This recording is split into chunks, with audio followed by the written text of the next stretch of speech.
ጤና ይስጥልን ወደ ሰዓቱ ስፖርት ዜናዎችን አልፈለን ከዜናዎቹ ጋር ነው አይመር ነኝ። ኢትዮጵያ ለምታስተናግደው የአፍሪካ ወጣቶች አትሌቲክስ ሻምፒዮና አትሌቶች የሚያደርጉ ዝግጅት ተጠናክሮ ቀጥሏል። በመካከለኛ ርቀት የሚዘጋጁ አትሌቶች ውጤታማ ለመሆን እንደሚሰሩ ገልጸዋል። ሰለሞን ገብረ እግዚአብሔር ተጨማሪ ዘገባ አለው። Champion last year, but he's not in form so far this year.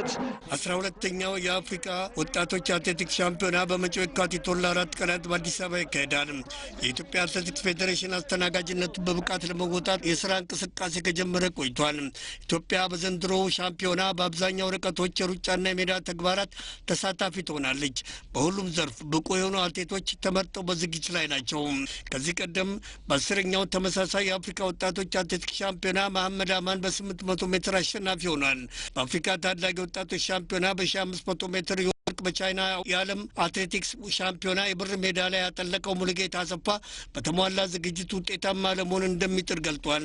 እዚህ ጠንክረን ሰርተን ለአገራችንም ለራሳችንም ወይ ለቤተሰባችንም በቃ ጥሩ ውጤት ላይ ደረጃ ደርሰን ስም ማስጠራት አለብን ብዬ ነው የምገምተው። አዊ ዓለሙ በሴቶች 800 ሜትር በታዳጊ ወጣቶች በአፍሪካ ሻምፒዮና ናት። በቻይና ሁለተኛ ሆና ጨርሳለች። ዘንድሮም በገዛ ሜዳዋ ለማሸነፍ እጥራለሁ ብላለች። ትሬኒንጉን ሁሉንም ፕሮግራሙን እየሰራው ነው።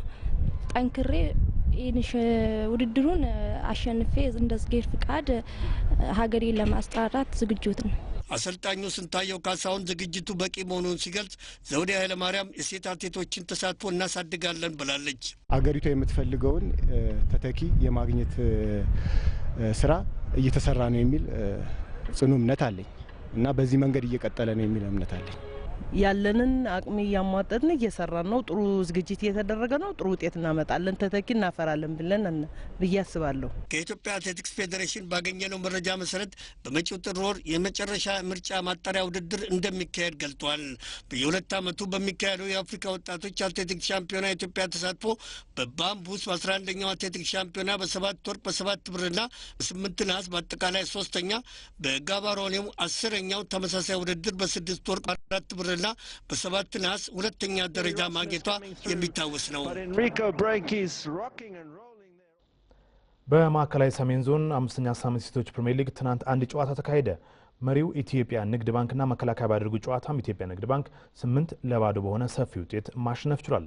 በጨዋታው ኮከብ ሆና ያመሸችው ሽታይ ሲሳይ ከ8ቱ ግቦች 6ቱን ከመረብ በማሳረፍ በ5 ጨዋታዎች ያስቆጠረቻቸውን ግቦች 14 ማድረስ ችላለች። የኮከብ ግባግቢነቱን በ4 የጎል ልዩነቶች እንድትመራ አስችሏታል። ቀሪዎቹን 2 ግቦች ደግሞ ረሂማ ዘርጋናት ማስቆጠር የቻለችው። የትናንቱ ድል ለኢትዮጵያ ንግድ ባንክ በ4 ዓመት ኢትዮጵያ ሴቶች ፕሪሚየር ሊግ 54ኛ ያለመሸነፍ ጉዞውን ያደረገበት ነበር። ፕሪሚየር ሊጉ ዛሬም በ2 ጨዋታዎች ይቀጥላል። ኢቴጌ ከቅዱስ ጊዮርጊስ በ9 ሰዓት፣ ኢትዮጵያ መድን ከቅዱስ ማርያም ዩኒቨርሲቲ ደግሞ 11 ሰዓት ላይ የሚጫወት ይሆናል።